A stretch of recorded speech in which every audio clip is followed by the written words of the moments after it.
नमो नमः। प्रातः स्मरणीय परम पूज्य गुरु जी के चरणों में मैं नमन अर्पित करता हूँ। मैं डॉक्टर राजकुमार संस्कृत सौर्यम चैनल में आप सभी विद्वज्जन, सभी छात्र छात्राओं का हार्दिक स्वागत एवं अभिनंदन करता हूँ। यदि मेरे चैनल पे पहली बार आए हों तो मेरे चैनल को आप सब्सक्राइब लाइक कर लें, जिससे संस्कृत के सभी ग्रंथों का पंक्तिशः अध्ययन और विशिष्ट व्याख्यानों को आप सुन सकें। संस्कृत के प्रचार प्रसार के लिए वीडियो को अधिक से अधिक शेयर करें, जिससे सभी संस्कृतानुरागियों को इसका लाभ मिल सके। आज के परम विशिष्ट वक्ता का मैं संस्कृत सौर्यम चैनल में हृदय से उनका स्वागत एवं अभिनंदन करता हूं। आइए हम एक विशिष्ट व्याख्यान की तरफ चलते हैं। धन्यवाद। तो कामनीयकमनतिवर्तमानस्य तो सूक्तेष्वेव चारुत्व हेतुषु अंतर्भावात्, इसलिए गुण और अलंकार से अतिरिक्त कोई ध्वनि नाम का स्वतंत्र तत्व नहीं है। और तीसरा उन्होंने कहा कि नास्तिक ध्वनि काव्यात्मा है, लेकिन वही काव्य की आत्मा है, यह मानना एक बहुत बड़ा दुराग्रह है, उसको इस रूप में स्वीकार नहीं किया जाना चाहिए। तो ये तीन पक्ष अभाववाद के यहाँ पर प्रस्तुत है। इन तीनों पक्षों में क्रमशः विरोध शिथिल होता चला जाता है। पहला पक्ष जो था उसमें आचार्य ने सीधे ही, विरोधियों ने सीधे ही कह दिया कि ध्वनि नहीं है, लेकिन जो दूसरा पक्ष था उसमें माना तो, लेकिन गुण और अलंकार से व्यतिरिक्त नहीं माना। और तीसरे पक्ष में कहा कि हाँ ठीक है, ध्वनि है, लेकिन यही काव्य की आत्मा है, यही काव्य का प्रधानभूत तत्व है, ऐसा हम स्वीकार नहीं कर सकते। इसके बाद जो दूसरा पक्ष आता है वो है विरोध का, वो है भाक्तमाहुस्तमन्ये, अर्थात भक्ति में ध्वनि के अंतर्भाव का दूसरा पक्ष है विरोध का, जिसका बड़े विस्तार के साथ 15वीं, 16वीं, 17वीं कारिका में आचार्य ने 18वीं कारिका तक बड़े विस्तार के साथ प्रथम उद्योत की विवेचन किया है। और यहाँ पर जो भक्ति है उसके तीन अर्थ किए हैं आचार्य अभिनव गुप्त ने।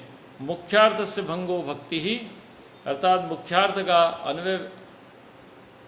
अन्वयानुपत्ति या तात्पर्यानुपत्ति रूप में अन्वित न होना यह भक्ति है, अथवा भज्यते सेव्यते पदार्थेन प्रसिद्धतया उत्प्रेक्षते इति भक्ति ही, अर्थात धर्म अविधेयेन सामीप्यादि तत् आगतः भाक्तः, अविधेयेन सामीप्यात्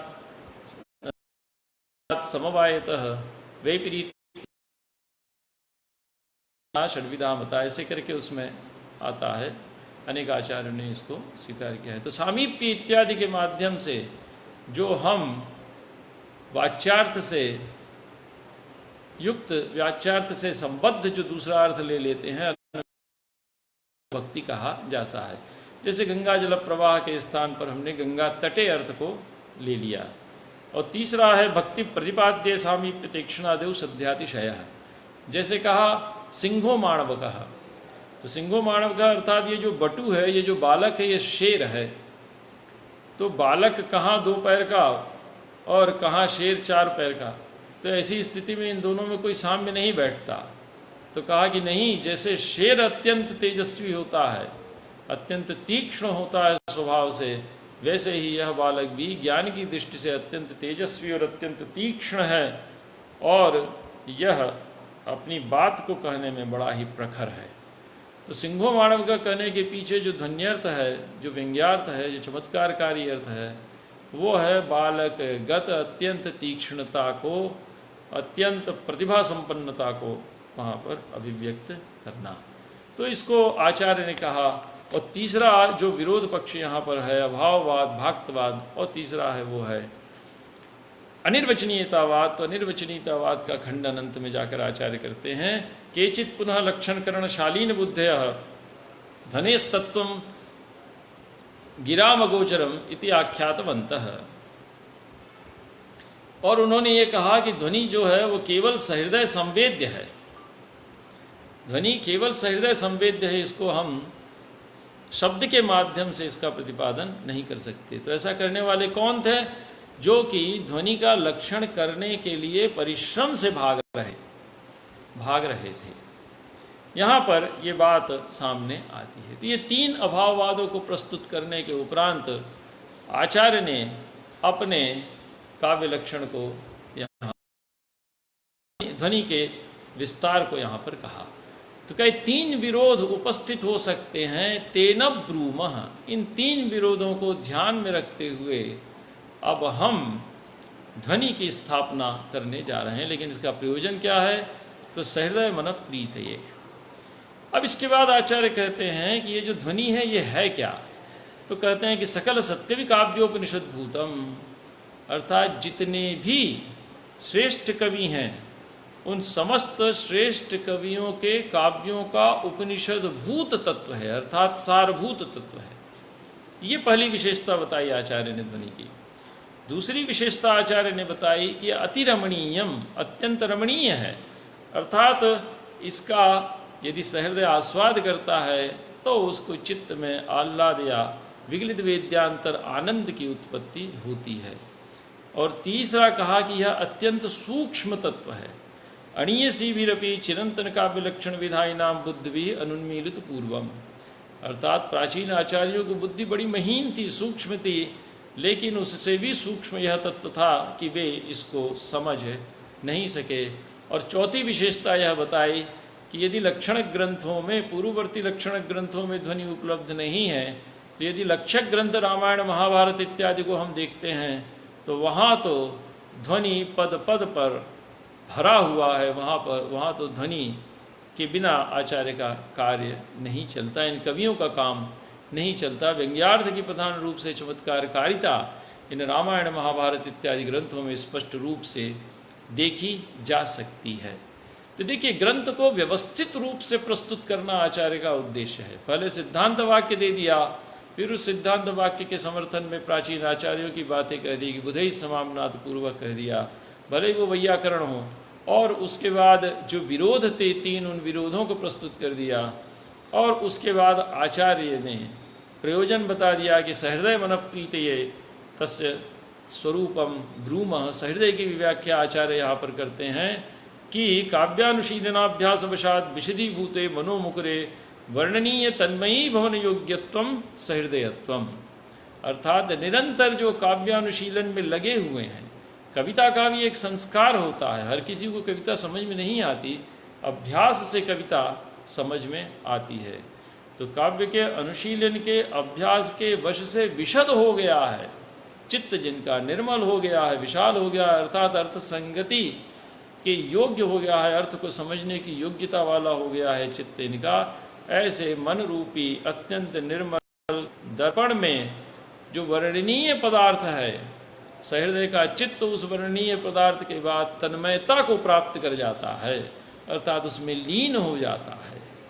तो जिसको काव्यानुशीलन का अभ्यास हो और उस काव्यानुशीलन के अभ्यास से जिसका चित्त विशद हो गया हो, और विशद होने के उपरांत कवि के द्वारा वर्णित किए जाने वाले पदार्थ या अर्थ के प्रति जो तन्मयी भाव को प्राप्त हो जाए, तादात्म्य को प्राप्त हो जाए, एकाकार हो जाए, रम जाए, डूब जाए, ऐसा होता है सहृदय। तो ऐसे सहृदयों के चित्त को प्रसन्न करने के लिए हम यहाँ पर ध्वनि का विवेचन करने जा रहे हैं। देखिए, अब इसके बाद आचार्य सिद्धांत को लेकर चलते हैं। तो इन्होंने 2 प्रकार के अर्थ माने, एक तो वाच्यार्थ माना और एक माना इन्होंने प्रतीयमानार्थ। तो योर्थ सहृदय श्लाघ्य काव्यात्मेति व्यवस्थित वाच्य प्रतीयमानाख्यो तस्य भेदा विभव स्मृतौ। इस कारिका में एक ही पेंच है कि जब आप अर्थ के 2 भेद मान रहे हैं, वाच्य और प्रतीयमान, तो दोनों को सहृदय श्लाघ्य कैसे कह सकते हैं? तो आचार्य का ये कहना है कि यहाँ प्रतिमान तो सहृदय श्लाघ्य नहीं कहा, हमने दोनों को काव्य का भेद कहा। उभाव भी भेदौ न पुनः आत्मानव, ये दोनों अर्थ के भेद हैं, दोनों ही काव्य की आत्मा यहाँ पर नहीं है। वाच्यकोटि में आचार्य ने संपूर्ण अलंकार वर्ग को डाल दिया। तत्र वाच्य प्रसिद्धो य प्रकारे रूपमादिभिः बहुधा व्याकृत शून्य काव्य लक्ष्मण विधाई भी। और प्रतीयमान को उन्होंने अलग माना। प्रतीयमानम पुनरन्य देव वस्तुस्तिवाणीषु महाकवीनाम यत्तत् प्रसिद्धा वैवातिरिक्तम विभाति लावण्य विमांगनाशु। देखिए, वाच्यकोटि में समस्त अलंकार वर्ग को स्वीकार करना, ये आचार्य आनंदवर्धन की एक अपनी जिद्द है, क्योंकि इनको व्यंग्यार्थ को उठाना है। आचार्य रेवा प्रसाद द्विवेदी जी काव्यालंकार कारिका में जो विचार करते हैं तो वो कहते हैं, स्पष्ट कहते हैं कि अर्थालंकार स्वप्न में भी वाच्य नहीं हो सकता, वैसे ही जैसे रस स्वप्न में वाच्य नहीं हो सकता। कहा क्यों? क्योंकि सर्वेप्यर्थालंकाराः वाक्यार्थ रूपाः, जितने भी अर्थालंकार हैं वो सभी अर्थालंकार वाक्यार्थ रूप होते हैं, और वाक्यार्थ कभी भी वाच्य नहीं होता। अपदार्थों भी वाक्यार्थ समुल्लसति, आचार्य मम्मट ने स्वयं कहा है इस बात को। तो जब आप उस अलंकारों को, अर्थालंकारों को वाक्यार्थ रूप मानते हैं तो उनको वाच्य कोटि में आप नहीं रख सकते। ये एक अभिनव तर्क इस शताब्दी का आज की समालोचना में यहाँ पर प्रस्तुत किया जाए, उस पर भी सहृदय विद्यार्थी, आलोचक, विद्वान अवश्य ही विचार। तो उपमा इत्यादि अलंकारों को वाच्य कोटि में डाल दिया, लेकिन प्रतिमान के विषय में आचार्य कहते हैं कि प्रतीयमान तो अन्य देव, वाच्य से अन्य ही अर्थ होता है। तो उसके लिए एक बड़ा अच्छा उपमान दिया, अंगनाशु लावण्यम इव। अंगना का अर्थ है सुंदरी स्त्री, पूर्ण विकसित अंगों वाली स्वस्थ सुंदर जो स्त्री होती है, उस स्त्री के शरीर में जैसे लावण्य, सौंदर्य उसके अंगों से अभिव्यंजित होता हुआ भी अंगों से अतिरिक्त होता है। प्रत्येक अंग में व्याप्त होने वाले सौंदर्य का जो मिश्रित प्रकाशन है वही लावण्य कहलाता है। मिश्रित प्रकाश है, उसी को लावण्य कहते हैं। जैसे आप भोजन लीजिए, तो भोजन में अनेक पदार्थों को मिलाकर आप भोजन का निर्माण करते हैं। तो उस भोजन में जब अनेक पदार्थों का मिश्रण किया जाता है तो होते तो सभी पदार्थ उसमें मिश्रित हैं, लेकिन उन सभी पदार्थों के द्वारा अपने अपने स्वाद को जब समर्पित किया जाता है तो एक अपूर्व स्वाद उस व्यंजन में विदित होता है। वही अपूर्व स्वाद उस भोजन को करने वाले के चित्त में तृप्ति प्रदान करता है। यही स्थिति यहाँ भी है। विभावानुभाव, व्यभिचारी इत्यादि जितने भी भाव है, स्थायी, सात्विक, 5 प्रकार के भाव हैं, विभाव, अनुभाव, व्यभिचारी, सात्विक और स्थायी। इन सभी के मिश्रण से जो काव्य रूपी सामग्री तैयार होती है, इनका संतुलित मिश्रण उस काव्य रूपी सामग्री में एक अपूर्व आस्वाद को उत्पन्न करता है। वही अपूर्व आस्वाद रस कहलाता है। तो इसके लिए आचार्य ने यहाँ पर लावण्य की उपमा दी। तो यद्यपि यह अपूर्व आस्वाद उन शब्दार्थों से निकलता है, यह रस उन शब्दार्थों से निकलता है, लेकिन उनसे भिन्न होता है। वैसे ही जैसे कि अंगना के शरीर में लावण्य उसके अंगों से अभिव्यंजित होता हुआ भी उससे भिन्न होता है, वैसे ही कविता में प्रतीयमानार्थ होता है। जैसे अभिज्ञान शाकुंतल का एक छोटा सा उदाहरण आप ले लीजिए कि दुष्यंत के मन में संदेह था कि शकुंतला क्षत्रिय कन्या है या नहीं। पहला तो निश्चय उसने ये किया कि क्षत्रिय कन्या है, असवर्ण क्षेत्र संभवा। दूसरा उसने यह निश्चय किया कि इसका विवाह निश्चित हुआ है कि नहीं, या ये विवाहित है या नहीं। जब ये दोनों बातें निश्चित हो गई तब उसका हितार्यमस्याम अभिलाषी में मना, उसका जो आर्यमन था उसके प्रति अभिलाषित होता है। तो वहाँ पर आचार्य ने कई उपमाएं दी हैं, लेकिन एक ही उपमा में प्रस्तुत करूँगा। अनाघ्रातम पुष्पम किसलय मलूनम करुर्वयी अनाविद्धम रत्नम मधुनवमनास्वादित रसम। 4 उपमाएं दी। इन 4 उपमाओं के माध्यम से आचार्य ने शकुंतला की कौमार्य का प्रतिपादन किया है।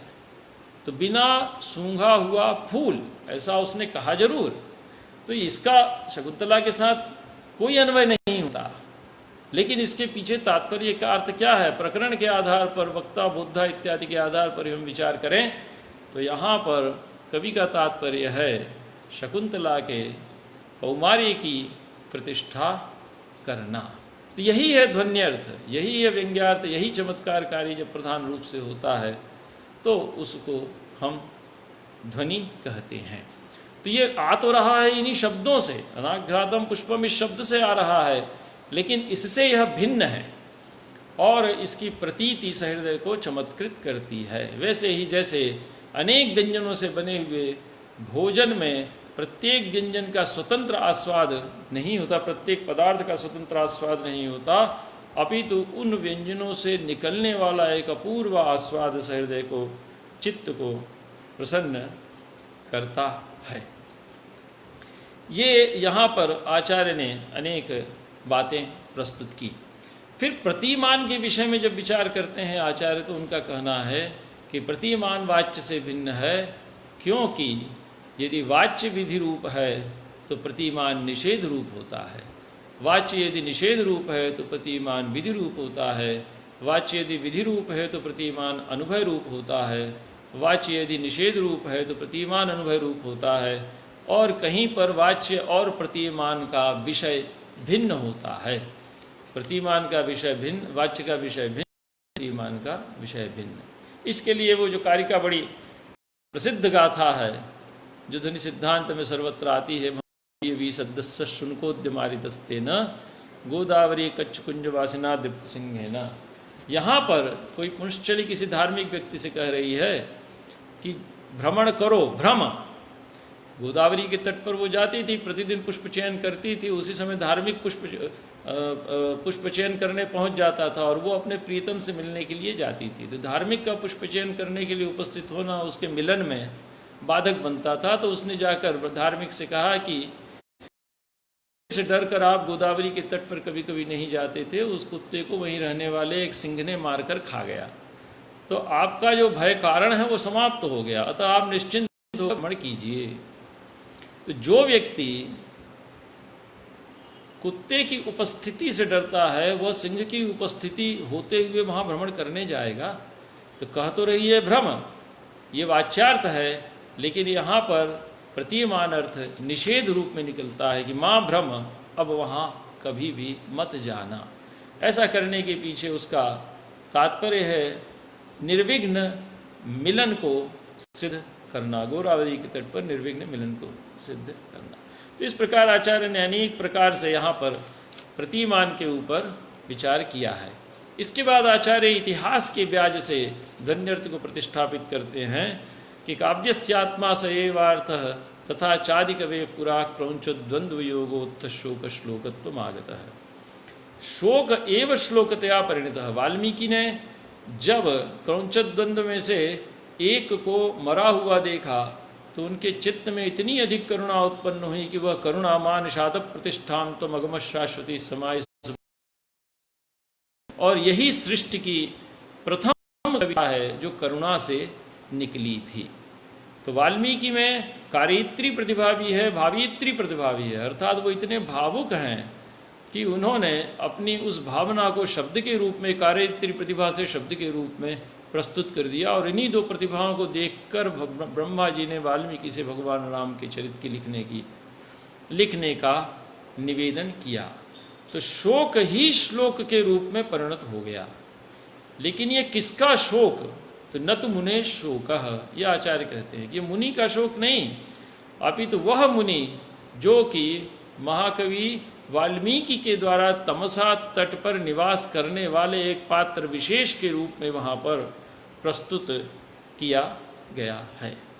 तो इसलिए यदि शोक जो स्थायी भाव है करुण का, यदि वो प्रधान न होता, प्रधान रूप से उसकी अभिव्यंजना यदि न होती, तो कविता का परिस्फुरण यहाँ पर नहीं होता।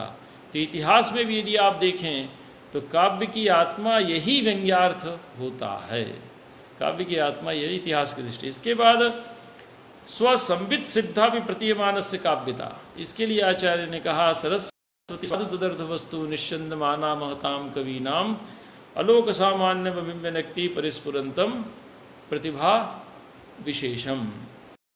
तो भगवती सरस्वती कवियों की वाणी में एक विशेष प्रकार की प्रतिभा का आधान करती है, जो कि परिस्फुरंतम स्पष्ट उनकी वाणी में स्पष्ट उपस्थित दिखलाई देता है।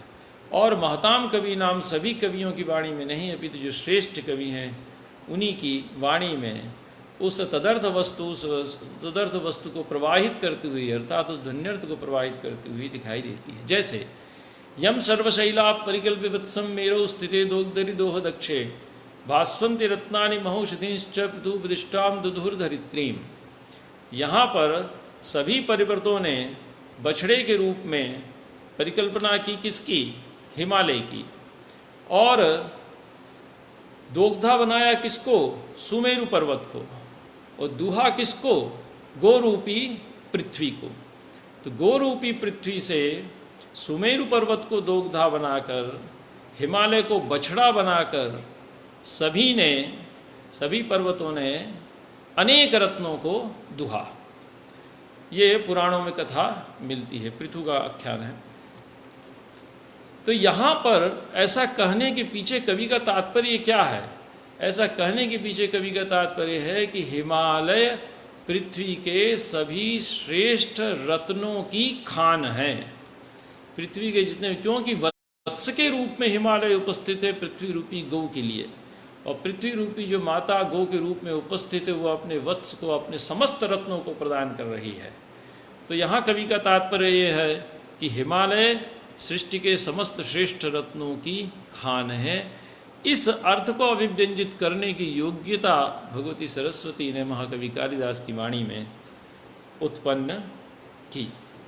इसके अतिरिक्त कवि कहते हैं कि केवल व्याकरण मात्र में परिश्रम करने से आप ध्वन्यर्थ की सिद्धि में साधक नहीं हो सकते।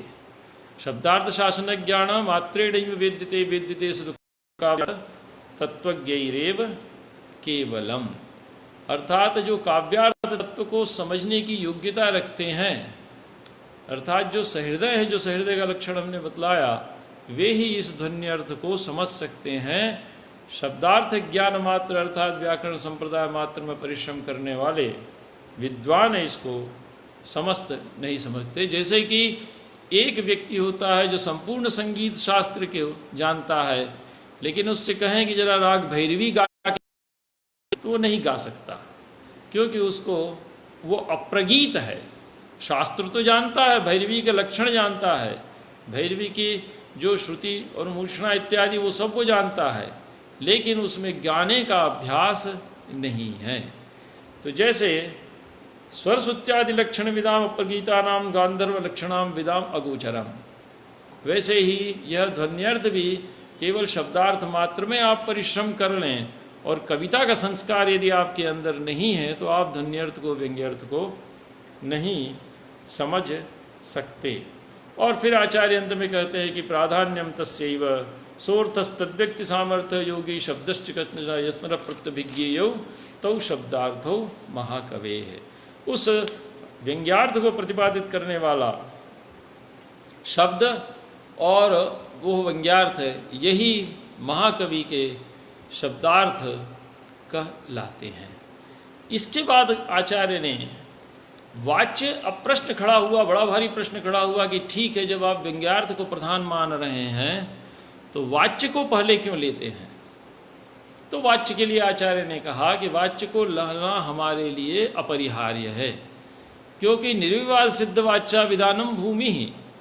जब आप कोई भवन का निर्माण करते हैं तो भवन का निर्माण करने के पहले आपको भूमिका बनानी पड़ती है, प्लिंथ बनाते हैं। यदि आप प्लिंथ मजबूत नहीं बनाएंगे तो भवन मजबूत नहीं होगा।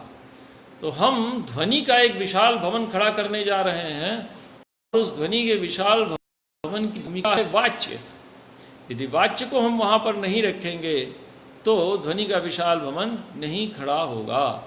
इसलिए निर्विवाद सिद्ध वाच्या विधानम भूमि, इसके लिए बड़ी अच्छी कार्य का बड़ा अच्छा दृष्टांत आचार्य ने दिया कि आलोकार्थी यथा दीप शिखायाम यत्नवांजनः तदुपायतया तद्वत् अर्थे वाच्ये तदादृतः। जैसे कोई व्यक्ति प्रकाश चाहता है तो प्रकाश चाहने के लिए वो करेगा क्या? दीपक लाएगा, उसमें बत्ती रखेगा, उसमें स्निग्ध पदार्थ डालेगा, चाहे घी डाले चाहे तेल डाले, फिर दिया सलाई लाएगा, माचिस जलाएगा, अग्नि जलाएगा, फिर उसका संपर्क कराएगा तो दीपक तैयार होगा। और वह दीपक जो प्रकाश देगा वो प्रकाश उसको लाभान्वित करेगा। तो यहाँ उद्देश्य, इस संपूर्ण उपक्रम के पीछे, दीपक तैयार करने के संपूर्ण उपक्रम के पीछे उद्देश्य क्या है? प्रकाश की प्राप्ति। तो आलोक की इच्छा रखने वाला व्यक्ति जैसे दीप शिखा के प्रति यत्नवान होता है, अर्थात कैसे दीप शिखा तैयार होगी, कैसे दिया जलेगा, उसके लिए समस्त उपाय करता है। वैसे ही यदि आप ध्वन्यर्थ को प्राप्त करना चाहते हैं, व्यंग्यार्थ को प्राप्त करना चाहते हैं, चमत्कारकारी प्रतिमान अर्थ को प्राप्त करना चाहते हैं, तो आपको उसकी भूमिका के रूप में शब्दार्थ में विधिवत परिश्रम करना पड़ेगा। शब्दार्थ का ज्ञान आपको विधिवत करना पड़ेगा। यदि आपके पास शब्दार्थ का भंडार नहीं है, शब्दार्थ का ज्ञान नहीं है, कोश नहीं है, व्याकरण नहीं है, शब्दार्थ की संगति नहीं है, लोक व्यवहार नहीं है, काव्यशास्त्र का ज्ञान नहीं है, तो ऐसी स्थिति में आप ध्वन्यर्थ की अभिव्यंजना के योग्य कविता के निर्माण में समर्थ नहीं हो सकते। यह बड़ा अच्छा दृष्टांत है, इसीलिए यह सिद्धांत अधिक प्रतिष्ठित हुआ, क्योंकि इसमें कुछ तर्क बड़े अच्छे दिए हुए हैं। इसी प्रकार आचार्य आगे और भी बहुत सी बातें कहते हैं। और दूसरी बात यह है कि वाच्य और प्रतिमान का संबंध क्या है। तो वाच्य और प्रतिमान के संबंध के विषय में आचार्य ने तृतीय उद्योत की 33वीं कारिका की वृत्ति में बड़े विस्तार के साथ विचार किया है। वहाँ वृत्तियों का विचार है, तो वहाँ पर आचार्य कहते हैं कि 3 संबंध माने जा सकते हैं। पहला है गुणगुणिन न्यायेन, दूसरा है रत्नजात्यादि न्याय, और तीसरा है घट प्रदीपन न्याय। तो आचार्य का कहना है कि अगर वाच्य और प्रतिमान के बीच में गुण और गुणी न्याय मानते हैं आप, अर्थात वाच्य जो है गुण है और प्रतिमान गुणी है, यदि ऐसा आप स्वीकार करते हैं तो यह संभव नहीं, क्योंकि गुण गुणी में समवाय संबंध होता है, और गुण गुणी में यदि समवाय संबंध होगा तो जहाँ गुणी रहेगा वहाँ गुण अवश्य ही प्रतीत होगा। तो ऐसी स्थिति में सर्वत्र सभी को, सहृदय को, असहृदय को, असहृदय को, ज्ञाता को, अज्ञाता को, सभी व्यक्तियों को वाच्य और प्रतिमान दोनों की समान रूप से प्रतीति होने लगेगी, जबकि ऐसा नहीं होता है। प्रतिमान की प्रतीति के लिए एक विशेष योग्यता की अपेक्षा होती है, एक तैयारी की अपेक्षा होती है, बुद्धि के संस्कार की अपेक्षा होती है। इसलिए आप वाच्य और प्रतिमान में गुण गुण न्याय नहीं मान सकते। तीसरा है कि रत्न जात्यादि न्याय मान लीजिए। रत्न और तद्गत जाति दोनों, तो उसको यदि मान ले तो उसके विषय में भी आचार्य का कहना है कि रत्न और तद्गत जाति दोनों अभिन्न हैं, अतः विभावादि तथा रस भी अभिन्न हो जाएंगे, जबकि उनमें भेद होता है। विभावानुभाव व्यभिचारी जो कविता में होते हैं वो रस की प्रतीति के साधन हैं, वो रस की प्रतीति के कारण हैं। उनके रस नामक तत्व कार्य रूप में उनसे उत्पन्न होता है, इनमें कार्य कारण भाव संबंध है, और जबकि और कार्य कारण एक साथ उत्पन्न नहीं हो सकते। पिता और पुत्र में क्रम है उत्पत्ति का, क्योंकि दोनों में कार्य कारण भाव है। पिता कारण है और पुत्र उसका कार्य है। इसी प्रकार तिल और तेल, पहले तिल आएगा तब तेल की उत्पत्ति होगी, ऐसा नहीं है कि पहले तिल उत्पन्न हो जाएगा। तो विभावानुभाव व्यभिचारी और रस दोनों में जो कार्य कारण भाव है वो समाप्त हो जाएगा, इसलिए रत्न जात्यादि न्याय भी हम यहाँ पर स्वीकार नहीं कर सकते। तो कौन सा न्याय स्वीकार करेंगे? तो वो है आपका घट प्रदीपन न्याय। घट प्रदीपन न्याय में जिस समय घट की प्रतीति हो रही है उस समय प्रदीप वहाँ उपस्थित होता है। प्रदीप घट का ज्ञापक हेतु है, कारक हेतु नहीं है। जैसे मिट्टी घट का कारक हेतु है, बिना मिट्टी के घर का निर्माण नहीं किया जा सकता, लेकिन प्रदीप घट का ज्ञापक हेतु है, क्योंकि प्रदीप पूर्व स्थित पदार्थ का ज्ञान करा रहा है। अंधकार के कारण जो घट नहीं दिख रहा था उस घट का ज्ञान प्रदीप के प्रकाश के संसर्ग से उपस्थित हो जाता है, क्योंकि किसी भी पदार्थ के प्रत्यक्ष के लिए वहाँ पर प्रकाश की उपस्थिति और उद्भूत रूपता अपेक्षित होती है चक्षु से संसर्ग करने के लिए। तो घट अंधकार में छिप गया था, उसको प्रदीप के संसर्ग से ज्ञापित कर दिया गया, प्रकाशित कर दिया गया। लेकिन जब तक घट प्रकाशित हो रहा है तब तक प्रदीप वहाँ पर विराजमान है। इसी प्रकार जब तक व्यंग्यार्थ की प्रतीति होती है, प्रतिमानार्थ की प्रतीति होती है, ध्वन्यर्थ की प्रतीति होती है, तब तक उसकी भूमिका के रूप में वाच्यार्थ वहाँ पर उपस्थित होता है, साधन के रूप में। उसके ज्ञापक के रूप में वहाँ पर उपस्थित होता है। तो घट प्रदीपन न्याय के आधार पर आचार्य ने यहाँ पर इन दोनों के मध्य संबंध को माना, अर्थात व्यंग्य प्रतीति काले भी वाच्य प्रतीतिर न विघटते।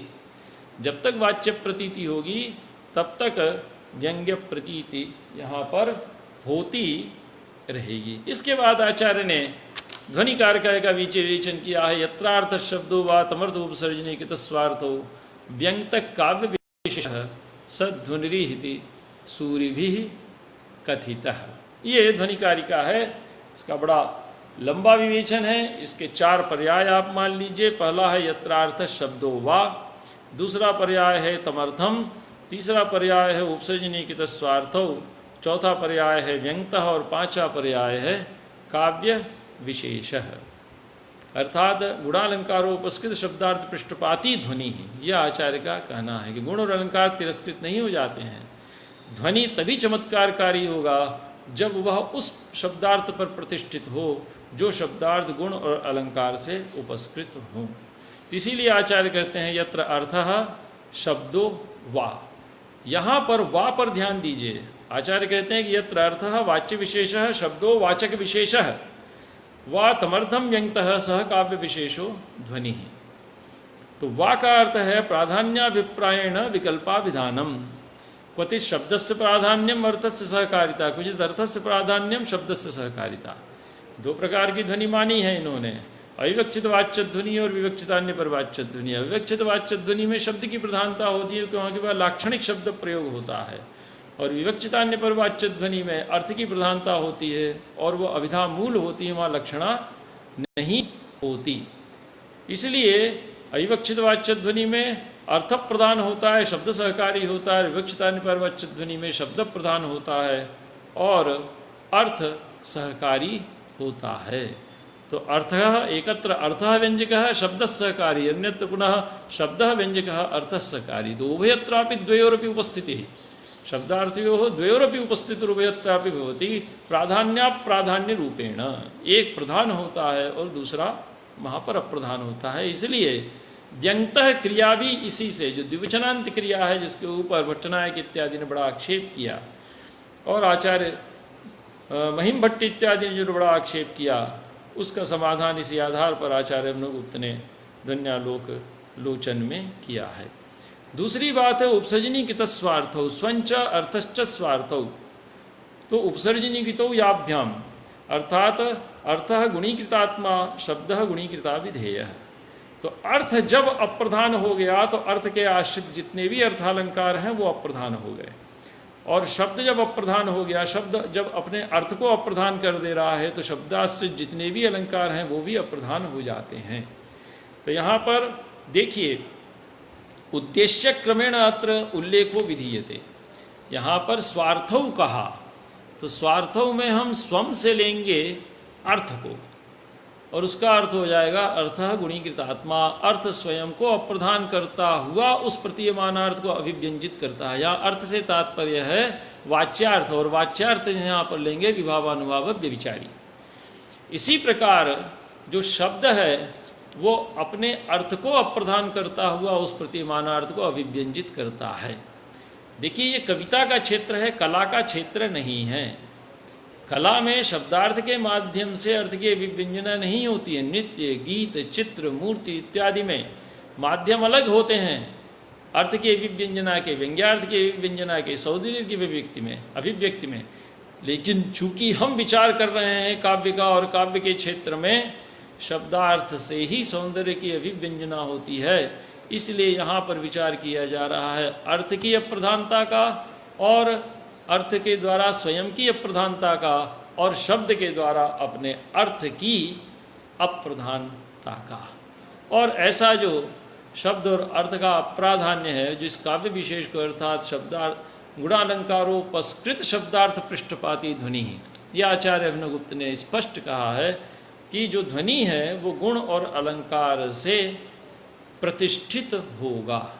सूरी भी कथित है, विद्वानों ने इसको स्वीकार किया है। तो ये ध्वनि लक्षण है। इस ध्वनि लक्षण के माध्यम से यहाँ पर आचार्य ने जितना भी शब्दार्थ का व्यापार है उस शब्दार्थ के व्यापार को यहाँ पर आचार्य ने अप्रधान सिद्ध कर दिया। इसी क्रम में आचार्य कहते हैं कि पूर्व पक्षी ने एक बड़ा ही महीन प्रश्न यहाँ पर उपस्थित किया कि ठीक है, जहाँ पर वैशद्येन प्रतीति यदि ध्वनि की नहीं होती है तो उसमें आप ध्वनि का अंतर्भाव मत कीजिए, लेकिन जिन अलंकारों में वैशद्येन व्यंग्यार्थ की प्रतीति हो रही है उन अलंकारों में तो आप ध्वनि का अंतर्भाव कर सकते हैं। तो जैसे समासोक्ति है, आक्षेप है, अनुक्त निमित्ता विशेषोक्ति है, पर्यायोक्ति है, अपन्नुति है, दीपक है, संकर है, इन अलंकारों में आप ध्वनि का अंतर्भाव कर सकते हैं।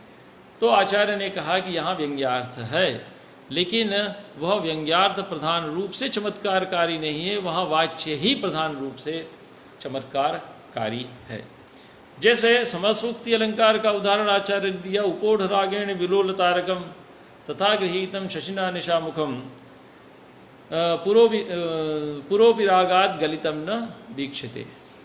तो ये है। इसके अतिरिक्त अनुरागवती संध्या दिवसस्तत्पुरस्सरः अहो दैवगति कीदृक् तदापि न समागमः। तो उपोढ़ रागेण विलोलतारकम तथा गृहीतम शशिना निशामुखम यथा समस्तम तिमिरांशुकम तया पुरोपिरागाद गलितम न वीक्ष्यते। चंद्रमा रूपी नायक ने रात्रि रूपी नायक के मुख का ग्रहण किया। मुख के ग्रहण का अर्थ आप समझ सकते हैं। तो मुख का वहाँ पर ग्रहण किया। किस प्रकार से ग्रहण किया? इस प्रकार से ग्रहण किया कि निशा रूपी वस्त्र है वह विगल गया और वह उसको समझ ही नहीं पाई। तो यहाँ पर नायक है कौन? चंद्रमा, और नायिका है रात्रि। इन दोनों के बीच में नायक नायिका व्यवहार अभिव्यंजित हो रहा है। तो समासोक्ति अलंकार में आरोप होता है, लेकिन उपमेय पर उपमान के व्यवहार का आरोप किया जाता है। व्यवहार समारोपे समासोक्ति ही। तो यहाँ पर निशा और चंद्रमा के व्यवहार पर नायिका और नायक के व्यवहार का आरोप किया जा रहा है। निशा भी स्त्रीलिंग है, चंद्रमा पुल्लिंग है। तो पुल्लिंग के आधार पर चंद्र शब्द जो है उससे हम नायक को ले लेते हैं और निशा से नायिका को ले लेते हैं। लेकिन आचार्य का कहना है कि यहाँ निशा शशि रूपी जो व्यवहार वाच्य है वो अधिक चमत्कारकारी है, बजाय नायक नायिका व्यवहार यहाँ पर व्यंग्य है। इसलिए समासोक्ति अलंकार में वाच्य के अधिक चमत्कारकारी होने के कारण समासोक्ति में ध्वनि का अंतर्भाव नहीं किया जा सकता। दीपक और अपन्नुति के विषय में आचार्य कहते हैं कि वहाँ पर व्यंग्यत्वेन उपमाया ग्रहणम, वहाँ व्यंग्यत्व रूप में उपमा का ग्रहण होता है, लेकिन प्राधान्येन अविवक्षितत्वात्, लेकिन वहाँ पर जो व्यंग्य हो रही है उपमा वो प्रधान रूप से चमत्कारकारी नहीं होती। इसलिए दीपक और अपन्नुति में भी ध्वनि का व्यपदेश नहीं होता। अनुक्त निमित्ता विशेषोक्ति के विषय में आचार्य का कहना है कि वहाँ पर व्यंग्य की प्रतीति होती है, लेकिन प्रकरण सामर्थ्य से व्यंग्य की प्रतीति होती है। वहाँ कोई व्यंजक प्रयोग, वहाँ व्यंजना का प्रयोग नहीं होता जिससे कि व्यंग्य की प्रतीति होती है। और न तो तत्प्रतीत निमित्ता काचित चारुत्त प्रतीति रीति। तो अन्य के माध्यम से प्रतीति हो रही है, प्रकरण सामर्थ्य से व्यंग्य की प्रतीति हो रही है, और वह व्यंग्य की प्रतीति अतिशय चारुत्वकारी नहीं है। इसलिए अनुक्त निमित्ता विशेषोक्ति में भी हम उसको नहीं ले सकते। अब प्रश्न खड़ा होता है पर्यायोक्त अलंकार का। पर्यायेण भंग्यंतरेण प्रकारांतरेण उक्ति ही पर्यायोक्ति। पर्यायोक्त अलंकार में वाच्यवाचक संबंध नहीं होता, वहाँ प्राधान्येन व्यंग्यत्वं भवति। लेकिन पर्यायोक्त अलंकार में हम ध्वनि का अंतर्भाव नहीं करेंगे, अपितु पर्यायोक्त का ध्वनि में अंतर्भाव करेंगे। क्यों? क्योंकि ध्वनि महाविषय है और ध्वनि अंगी है। अंगी का अर्थ है प्रधान है।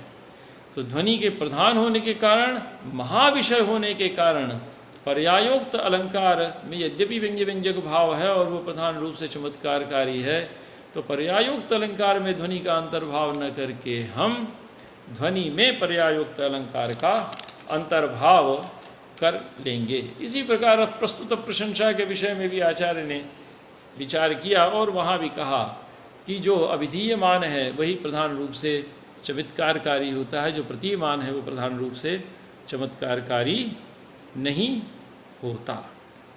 इन सब के आधार पर आचार्य ने अलंकारों में ध्वनि के अंतर्भाव का खंडन यहाँ पर किया है।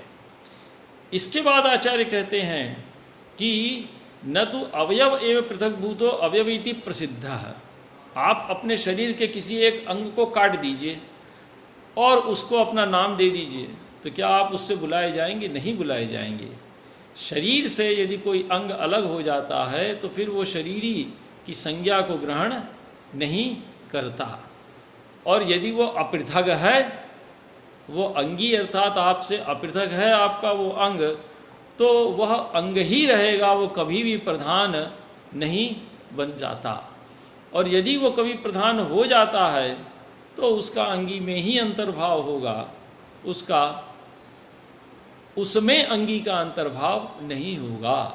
तो इसलिए यदि कोई अलंकार प्रधान रूप से चमत्कारकारी हो भी जाता है तो उस अलंकार में हम ध्वनि का अंतर्भाव नहीं करेंगे, हम उसमें उसका ध्वनि में अंतर्भाव करेंगे। इसके बाद आचार्य ने ध्वनि के ये सामान्य लक्षण प्रस्तुत किया। इसके बाद दो विशेष लक्षण प्रस्तुत करते हैं, अविवक्षित वाच्य ध्वनि और विवक्षितान्य पर वाच्य ध्वनि। अविवक्षित वाच्य ध्वनि का उदाहरण दिया है, सुवर्ण पुष्पां पृथ्वीं चिन्वन्ति पुरुषास्तेयः सूरश्च कृतविद्यश्च यश्च जानाति सेवितुम। और विवक्षितान्य पर वाच्य ध्वनि का उदाहरण आचार्य ने प्रस्तुत किया है, शिखरणिक क्वनु नाम कियच्चिरं किमभिधानमसावकरोत् तपः सुमुखियेन तवादर पाटलम दशति बिंबफलम शुकशावकः। तो अविवक्षित वाच्य ध्वनि में असंभवत स्वार्थम अर्थात जो वाच्य होता है उसका जो अपना अर्थ होता है वो वहाँ पर विवक्षित नहीं होता, उसका वहाँ पर अन्वय नहीं होता। उदाहरण दिया इन्होंने, अविवक्षित वाच्य ध्वनि लक्षणामूल ध्वनि है। सुवर्ण पुष्पां पृथ्वीं चिन्वन्ति पुरुषास्तेयः शूरश्च कृतिविद्यश्च यश्च जानाति सेवितुम। तो सोने के फूलों को उगाने वाली पृथ्वी को तीन ही लोग उसका वर्णन करते हैं, एक जो शूर होता है, उत्साही होता है, एक जो विद्वान होता है, और एक जो परम सेवक होता है, विनीत होता है, समर्पित भाव से निरंतर लगा रहता है। तो आचार्य का कहना है, लेकिन सुवर्णानि पुष्पति, सोने के फूल तो पृथ्वी से निकलते नहीं, पृथ्वी से तो अनेक प्रकार की औषधियाँ और अन्न निकलता है। तो यहाँ सोने के फूलों को उत्पन्न कार्य सुवर्णानि पुष्प्यति, ऐसा जो कहा है आचार्य ने, सुवर्ण पुष्पा या सा पृथ्वी सुवर्ण पुष्पा तामिति सुवर्ण पुष्पाम, ऐसा जो आचार्य ने कहा, ऐसा कहने के पीछे आचार्य का उद्देश्य है पृथ्वी की सुलभ समृद्धि संभार भाजनता, अर्थात पृथ्वी में अनेक प्रकार की समृद्धशाली पदार्थ विद्यमान हैं, उनको आप प्राप्त कर सकते हैं यदि आप शूर हैं, पराक्रमी हैं, यदि आपने ज्ञान अर्जित किया है, और तीसरा है यदि आप विनीत हैं, यदि आप में सेवा भाव है। तो ये व्यंग्यार्थ यहाँ पर विवक्षित हो रहा है। तो सुवर्णानि पुष्प, ये जो वाच्यार्थ है ये पूरी तरह से तिरस्कृत हो जाता है, ये छूट जाता है, और इसके अतिरिक्त एक नया अर्थ यहाँ पर विदित होता है। इसी प्रकार शिखरणिक क्वनु नाम कियच्चिरम, इसमें भी विवक्षितान्य पर वाच्य ध्वनि मानी जाती है। विवक्षितान्य पर वाच्य ध्वनि में ही दो भेद हैं, संलक्ष्य क्रमव्यंग और संलक्ष्य क्रमव्यंग।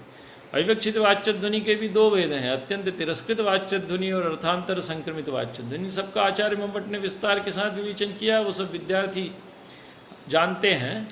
और विवक्षितान्य पर वाच्य ध्वनि के दो भेद हैं, असंलक्ष्य क्रमव्यंग्य और संलक्ष्य क्रमव्यंग्य। असंलक्ष्य क्रमव्यंग्य रसध्वनि है और संलक्ष्य क्रमव्यंग्य वस्तु और अलंकार ध्वनि है। वस्तु और अलंकार का क्षेत्र है संलक्ष्य क्रमव्यंग्य। उसमें भी स्वतः संभवी, कवि प्रौढ़ोक्त सिद्ध, कविनिबद्धवत्तिक प्रौढ़ोक्त सिद्ध, इस प्रकार से भेद करते हुए 15 भेद आपने संलक्ष्य क्रमव्यंग्य ध्वनि के, वस्तु और अलंकार ध्वनि के वहाँ पर स्वीकार किए हैं। और रसध्वनि के रसभाव तथा भास भाव शांत्यादि क्रम, ये भेद रस भाव रसाभास भावाभास भाव शांति भावोदय भाव सबलता भाव संधि, ये भेद आचार्य ने यहाँ पर स्वीकार किए हैं। इसके बाद भक्ति में ध्वनि का अंतर्भाव नहीं किया जा सकता, इसका बड़ा ही विस्तार के साथ विवेचन किया। उसके दो बड़े प्रसिद्ध तर्क हैं कि भक्ति और ध्वनि में लक्ष्य लक्षण भाव यदि हम स्वीकार करते हैं, भक्ति को ध्वनि का यदि हम लक्षण मानते हैं, तो इन दोनों में तादात्म्य होना चाहिए, या फिर अतिव्याप्ति अव्याप्ति नामक दोष नहीं होने चाहिए।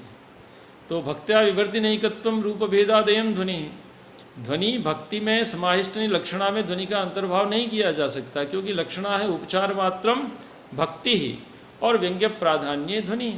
तो दोनों में जब स्वरूप भेद है, तो स्वरूप भेद होने के कारण इनको परस्पर अंतर्भूत नहीं किया जा सकता। इसके अतिरिक्त अतिव्याप्ति और अव्याप्ति नामक लक्षण पाए जाते हैं। अतिव्याप्ति कहाँ होती है? ध्वनि व्यतिरिक्त भी स्थले लक्षणाया विद्यमानत्वात्, लक्षणा तो है लेकिन ध्वनि नहीं है, लक्ष्य वहाँ पर नहीं है। तो भक्ति नामक लक्षण उपस्थित है लेकिन ध्वनि नामक लक्ष्य वहाँ पर उपस्थित नहीं है। जैसे यहीं पर आप देख लीजिए रूढ़िमूला लक्षणा में, रूढ़िमूला लक्षणा में लक्षणा तो है लेकिन वहाँ पर व्यंग्यकृत कोई महत् सौष्ठव वहाँ पर उपस्थित नहीं होता। और इसी प्रकार कहीं ध्वनि है लेकिन लक्षणा नहीं है, तो ध्वनि है लेकिन लक्षणा नहीं है, तो उसका उदाहरण यहाँ पर बनाया जाता है विवक्षितान्य परवाच्य ध्वनि को। विवक्षितान्य परवाच्य ध्वनि में अभिधामूल ध्वनि है, यहाँ अर्थ प्रधान रूप से व्यंग्यार्थ का प्रतिपादक होता है, लेकिन वहाँ पर लक्षणा नहीं है परंतु ध्वनि है, इसीलिए वहाँ पर अव्याप्ति नामक दोष पाए जाने के कारण यहाँ पर है। और अतिव्याप्ति का बड़ा अच्छा उदाहरण आचार्य थे, जब पीड़ा अनुभवति भंगे मधुरो यदि यस्सर्वेषां यह खलु विकारोप्यभिमतः रसं प्राप्तो वृद्धिं यदि स विषमक्षेत्र प्रतितः किमिक्षोर्दोषो सौ न पुनर्गुणायाः मरुभवः। ईख जो बड़ी ही मीठी होती है, उस गन्ने को आप ले जाकर रेगिस्तान की रेत दें और रोज़ उसमें पानी डालें और कहें कि यह अंकुरित हो और हमें मीठा फल प्रदान करे, तो क्या यह संभव है? नहीं है। तो दोष किसका है? दोष उस भूमि का है कि दोष उस गन्ने का है? गन्ने में तो मीठा रस देने की योग्यता है, लेकिन उसको ऐसी गलत जगह ले जाके रख दिया गया कि वो चाह कर भी आपको मिठास नहीं दे सकता। तो यहाँ कवि का तात्पर्य है किस चीज़ में कि एक बहुत गुणवान व्यक्ति है और उस गुणवान व्यक्ति को किसी एक अयोग्य स्थान पे ऊसर भूमि में ले जाकर अज्ञानियों के बीच ले जाकर पटक दिया, तो जो उसकी विद्या के महत्व को ही नहीं समझते। तो कवि का तात्पर्य इस अर्थ को अभिव्यंजित करने में है और उसके लिए उन्होंने ईख का उदाहरण दिया। तो यहाँ पर पीड़ाम अनुभवती, इक्षु पीड़ाम अनुभवती, परार्थे या पीड़ाम अनुभवती, दूसरे को मिठास देने के लिए गन्ना पीड़ा का अनुभव करता है। आप उसको तोड़ देते हैं तब भी वो मीठा ही रहता है, आप उसको मशीन में डालकर उसको चकनाचूर कर देते हैं तो भी वो मीठा ही रस देता है। तो परार्थे जब पीड़ाम अनुभवती, तो इच्छु तो अचेतन पदार्थ में है, उसमें अनुभव क्रिया वहाँ पर नहीं है। तो यहाँ पर हम व्यंजना से दूसरा अर्थ ले लेते हैं और यहाँ पर अन्वय करके आगे बढ़ जाते हैं। तो इस प्रकार से आचार्य ने दो विशिष्ट अर्थ लिए और भक्ति में ध्वनि के अंतर्भाव का यहाँ पर आचार्य ने खंडन किया। तो दो ही तर्क देते हैं। एक तो तर्क ये देते हैं कि भक्ति और ध्वनि में समानता नहीं है, दूसरा तर्क देते हैं कि इनमें अतिव्याप्ति और अव्याप्ति नामक दोष पाए जाते, और अंत में कहते हैं कस्यचित् ध्वनि वेदस्य स्यादु साधु उपलक्षणम। जो अनिर्वचनीयतावाद है उसका खंडन करने के लिए कहा कि ठीक है, किसी ध्वनि भेद का यह यदि लक्षण नहीं बनता हो तो उसको उपलक्षण भी कहा जाता है। तो एक बदेन तदर्थान्य पदार्थ कथनम उपलक्षणम, अर्थात किसी एक अंश को किसी पदार्थ के आप ले लीजिए और उसी के आधार पर आप संपूर्ण पदार्थ की परिकल्पना कर लें तो उसी को उपलक्षण कहते हैं। तो ध्वनि के किसी भेद में यदि लक्षणा विद्यमान है तो उसके आधार पर ध्वनि को भक्ति का आप उपलक्षण स्वीकार कर सकते हैं। तो आचार्य का कहना है कि यदि ऐसा होता है तो लक्षणे नैक्यते चास्य पक्ष संसिद्धिरेवना, यदि आप उसका लक्षण करते हैं तो हमारे तो पक्ष की संसिद्धि हो जाती है अयत्न संपन्न समीहितार्था स्म। हमारा जो प्रयत्न है वो बिना, हमारा जो ध्वनि स्थापना का यत्न है वो तो अपने आप ही प्रतिष्ठित हो जाता। इस प्रकार से आचार्य ने प्रथम उद्योत में ध्वनि की प्रतिष्ठा की है। और यदि अनिर्वचनीयता को इसके बावजूद भी यदि आप मानते हैं, जब हमने ध्वनि सामान्य का लक्षण प्रस्तुत कर दिया यत्रार्थ शब्दों वा, और विशेष ध्वनि का लक्षण प्रस्तुत कर दिया अविवक्षित वाच्य ध्वनि विवक्षितानुपरवाच्य ध्वनि का, इसके बावजूद भी यदि आप अनाख्येय कहते हैं ध्वनि को, तो आचार्य का कहना है कि ऐसी स्थिति में तो संसार में किसी भी पदार्थ का आप लक्षण करने में समर्थ नहीं हो सकेंगे। संसार के सभी पदार्थ अनाख्येय सिद्ध हो जाएंगे। इस प्रकार आचार्य आनंदवर्धन ने प्रथम उद्योत में ध्वनि तत्व की प्रतिष्ठा की है। द्वितीय उद्योत में वो फिर इसके भेद प्रभेद का विवेचन करते हैं, गुणीभूत व्यंग का विवेचन करते हैं, वृत्तियों का विवेचन करते हैं, और अंत में आचार्य ने बड़ा ही अच्छा श्लोक आनंदवर्धनाचार्य ने प्रस्तुत किया है। इत्यक्लिष्ट रसाश्रयो चिद्गुणालंकार शोभावृतो यस्माद् वस्तु समीहितम सुकवि सर्वं समासाद्यते काव्याख्ये खिल सौख्य धामनि विबुधोद्याने ध्वनिर्दर्शित सोयम कल्पतरूपमान महिमा भोग्योस्तु भव्यात्मनाम। आचार्य भुक्तिवाद का खंडन करते हैं, लेकिन इनकी परिणति होती है भुक्तिवाद में ही। भट्टनायक को भुक्तिवाद का खंडन किया, अभिव्यक्तिवाद की स्थापना हुई, लेकिन इन्होंने परिणति की किसमें? भुक्तिवाद में ही। इसके अतिरिक्त और भी कई अंतर विरोध हैं, जिन अंतर विरोधों पर भी विचार किया जा सकता है। अपेक्षा है बहुत अधिक समय मैंने ले लिया। आप सभी ने मेरे व्याख्यान को बड़े मनोयोग से, और आदरणीय श्री राजकुमार जी ने इस फेसबुक पटल पर मुझे इतना अवसर दिया, इसके लिए मैं उनके प्रति हृदय से धन्यवाद व्यक्त करता हूँ।